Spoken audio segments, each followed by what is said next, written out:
It's the first day of summer in 2003.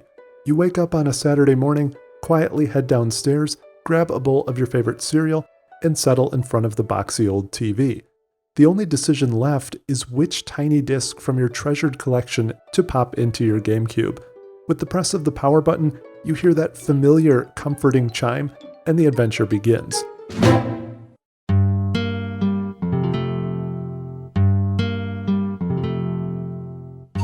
You already know the next few hours are going to be great. What you might not realize yet is that years, even decades from now, these worlds, songs, challenges, and characters will stay with you. And if you're like me, you'll remember and revisit them with nostalgia that no other generation can truly replicate. This video is my attempt to explain why.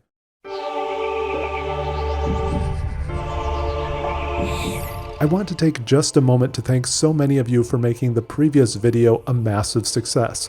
We smashed the goal of 5,000 subscribers and we're well on the way to 10. Any support through comments, likes, subscribing, or even Patreon, it all helps grow our community. The GameCube arrived in North America on November 18th, 2001, in the middle of an important transformative era. This was the first year of the new millennium, and the gaming and tech industries were rapidly growing and maturing. Older gamers who grew up with the NES in the 1980s were now purchasing their own systems for college dorms or even their own homes. Younger gamers were still in their formative years, the child and teenage years when we form those strong memories, bonds, and attachments.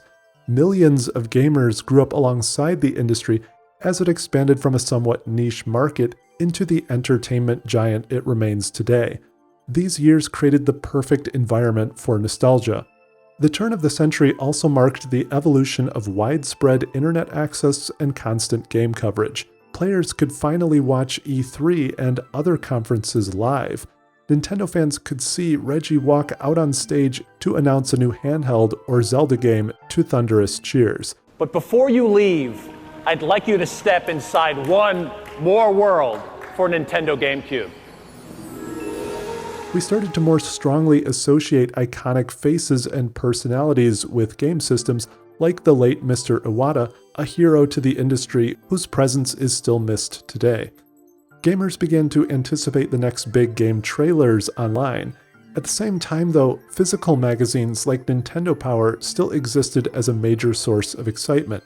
The glossy pages arrived in the mail, packed with the details of upcoming games to pore over with friends and family.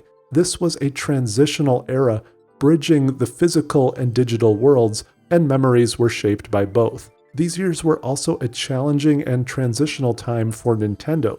The GameCube, often seen as an underdog next to the PlayStation 2 juggernaut, marked a period of struggle for Nintendo to maintain market share.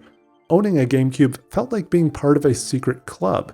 If you had one, you understood its greatness, even as it seemed overshadowed by Sony's dominance and Microsoft's aggressive new entry. This sense of being misunderstood or underappreciated fostered a tight-knit community of GameCube fans and defenders, a bond that in some ways persists even today. During this transitional era, game visuals evolved from basic 3D environments to beautiful, immersive worlds. And this distinction is key. The visuals were detailed enough to be rich and memorable, but still simplistic enough that much was left to your imagination. Your mind filled in the gaps and wrote its own details, even more so when trying to remember these worlds years later, only strengthening your attachment to them. Retro video games share similarities with reading a book or graphic novel, where your imagination enhances the experience. Modern games are so detailed and close to photorealism that little is left to the imagination. It's less of a subconscious thought exercise and more about passively admiring the beauty of these worlds. In today's games, you wouldn't have to imagine the missing texture details of the crumbling Chozo ruins. You wouldn't have to wonder what lies beyond the cliffs of Death Mountain, which cleverly reduce the scale and processing requirements of the environment. Today, all of it is there for you in maps so huge you just explore them endlessly until you get bored. In some ways, older games actually felt bigger in your thoughts. They disguised the full scope of the world, leaving you to wonder what lay beyond and encouraging you to explore every accessible piece. I think this is part of why people say games don't look as good as they remember when they turn them on years later. They don't realize how much of the visuals were filled in by their imagination and their own thoughts. In this way, older games are more you. Your mind imprints them with your own vision or interpretation of that world. You and the original designers orchestrate the final experience together in your mind. And in some ways, that's the highest form of an artistic experience.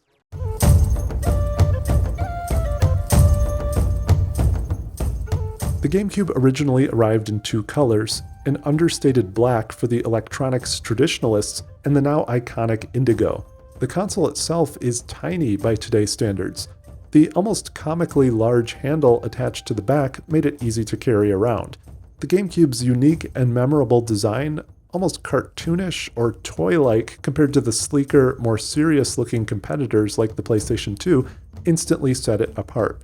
Much like relationships with people, a certain level of quirkiness creates interest and attachment. The GameCube looked like a sci-fi toy, both futuristic and dorky, and it was all the more endearing for it.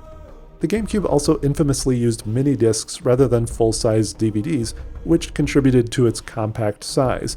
These discs held less than half the data of full-size DVDs, even if they were twice as adorable. Their size and the disk drive's fast CAV system enabled very fast load times for well-optimized games. This technical quirk became a nostalgic hallmark. Your game library felt exclusive because you rarely saw mini discs outside of the GameCube ecosystem. Even today, these discs have a collectible charm, evoking a sense of rarity and uniqueness that's hard to find in modern gaming. It wasn't until several years later with the PlayStation Portable UMD drive that another system would dare to challenge the GameCube's dominance of tiny media with even smaller discs. And by 2025, console disk drives became so small, they just disappeared entirely. The GameCube also shipped with the divisive, beloved, infamous controller, which marked a stark contrast from competing systems.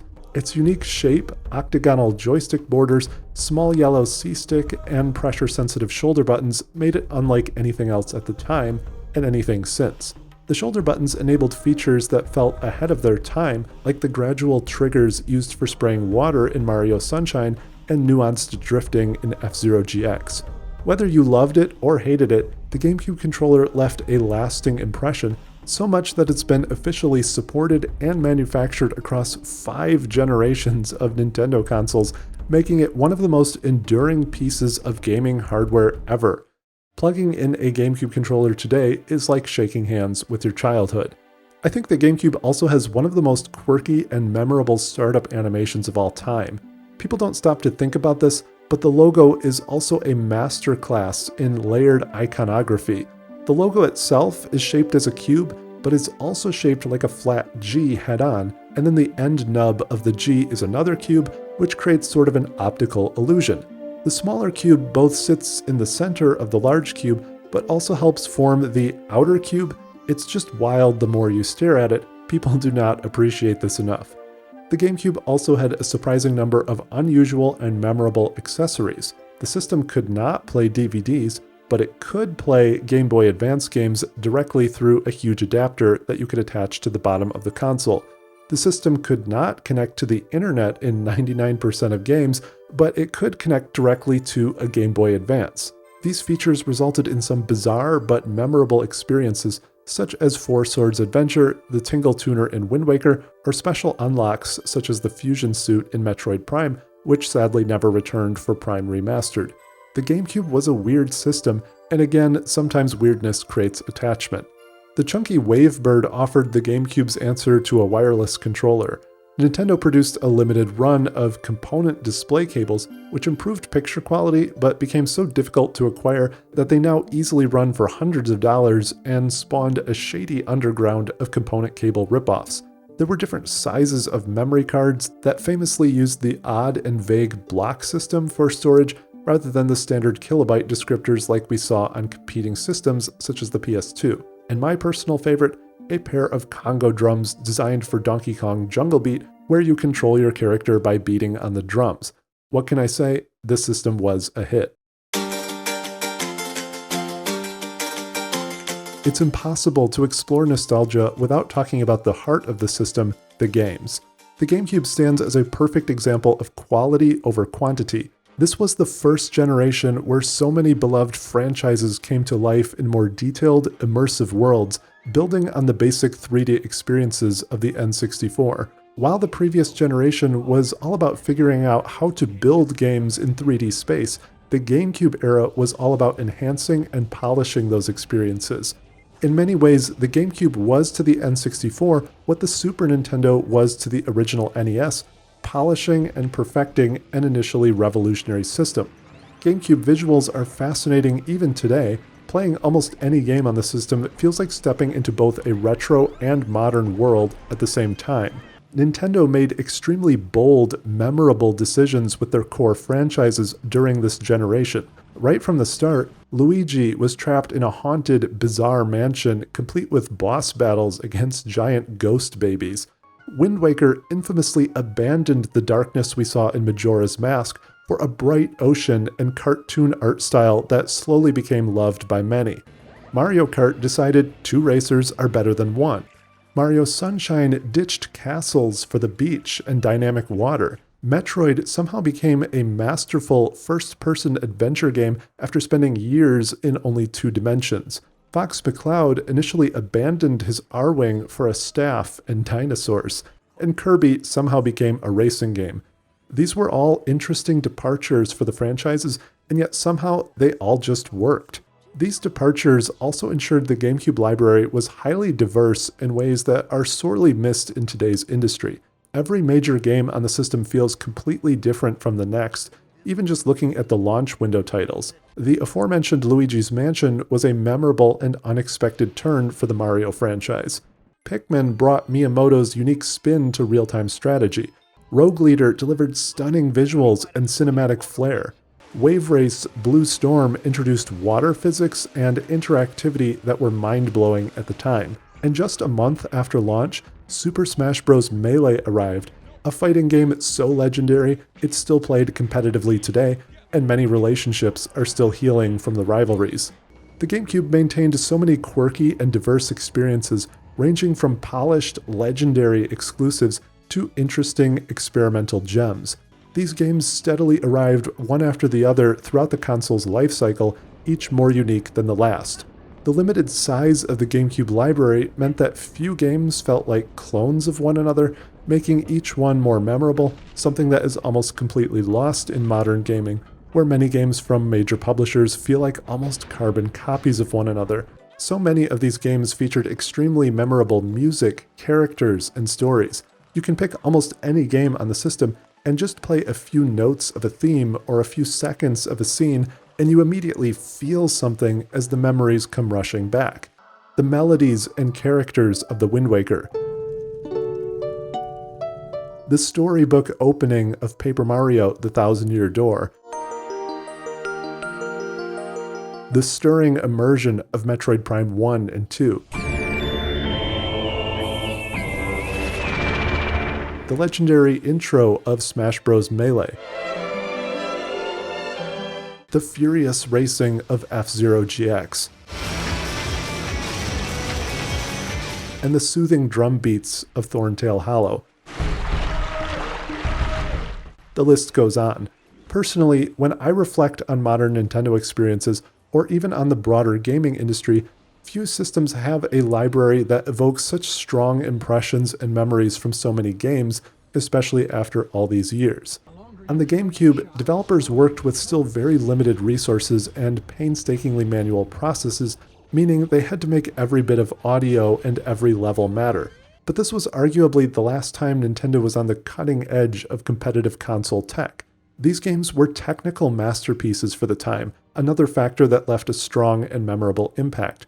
When you first saw these games running in person, it represented such a massive step up over the N64, many of these worlds just became instantly imprinted in your brain. This was the first console in my family where even non-gamers stopped to comment about how amazing something looked, such as Rogue Leader looking so close to the Star Wars movies. GameCube games also create strong nostalgia due to their distinct and iconic art styles that still hold up very well today. Rather than chasing realism and the more mature appearances of the competition at the time, Nintendo opted for varied, colored art direction. It's difficult for an art style to look dated if it was never chasing realism in the first place. Each game looks memorable in its own way, with art direction that appeals to both children and adults, ensuring that you never really age out of these games. We already established the GameCube could not connect to the internet out of the box. This feels strange to think about in 2025, but it's a contributing factor to the nostalgia. While a few games did support online multiplayer through special adapters and developer-run servers, these were very rare, and Nintendo never provided any meaningful online support for the system. In this particular area, the GameCube lagged far behind the Xbox and even the PS2. This meant that if you wanted to play multiplayer, you literally had to be there, gathered in the same room with friends or family. That simple requirement set the stage for some of the most powerful gaming memories. Despite its relatively small library, the GameCube boasted many legendary multiplayer games, including Super Smash Bros. Melee, Mario Kart Double Dash, F-Zero GX, and multiple Mario Party titles. Melee in particular is famous for its local multiplayer battles, games that kept people up all night at sleepovers, caused noise complaints in dorms and apartments, and sparked sibling rivalries that lasted for years. These games were endlessly replayable and highly addictive, creating a breeding ground for unforgettable moments. There's nothing more nostalgic than remembering an epic comeback in Smash Bros. When you were down to one stock with the odds stacked against you, or the tension of Mario Party minigames that still haunt players to this day. The absence of online play meant that multiplayer was a truly social, in-person experience. You had to pick up your system, grab your controllers, and head to a friend's house, or invite them over to yours. The GameCube's iconic handle wasn't just a quirky design choice, it was a practical feature that encouraged these gatherings. The act of physically bringing your save card, games, or even the console to your friend's place is a memory in itself, and it's something that's largely disappeared in the era of online gaming. The rise of online multiplayer and the decline of local experiences have come at a cost. While online play offers convenience, immersion, and global connections, it can't quite replicate the energy, laughter, and camaraderie of a room full of friends, all crowded around the same TV. The GameCube era was the last great age of local multiplayer for many, and that's a huge part of why it remains so nostalgic. The lasting impact of the GameCube is still felt even today in often subtle ways. It represents a quirky, wonderful 5-year period in time that many players just don't want to let go of. GameCube consoles and games have become increasingly valuable collector's items. Some titles like Fire Emblem Path of Radiance or Twilight Princess can now easily reach hundreds of dollars even for a used copy.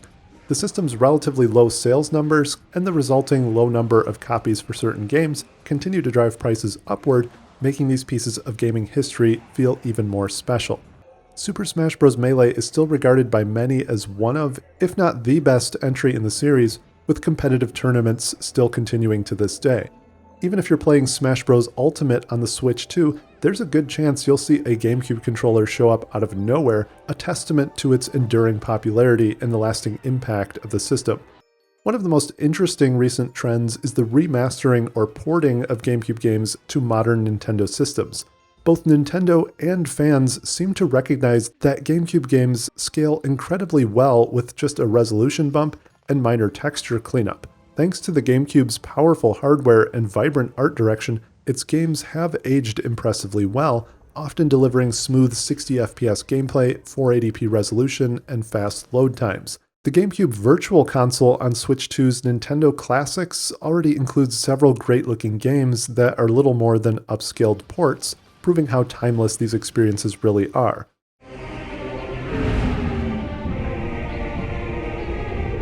Ultimately, the GameCube's legacy is defined by its ability to evoke powerful nostalgia. Its unique hardware, memorable games, quirky features, and the area it represents continue to resonate with gamers, reminding us of a time when gaming felt fresh, social, and full of possibility. The GameCube isn't just a console, it's a portal to cherished memories from a special time and a symbol of the golden age in gaming. So the GameCube is the most nostalgic console for me, filled with plenty of great memories. But what about you? Nostalgia is a personal, nuanced topic, and I'd love to hear from you. What's your most nostalgic console, and why does it hold such a special place in your heart? Are there other reasons the GameCube stands out as nostalgic for you? Maybe something I didn't mention? And what do you think is the most powerful factor that contributes to nostalgia in gaming? Is it the games themselves, the people you played with, or something else entirely? Let's keep the conversation going in the comments and celebrate the memories that make gaming so special.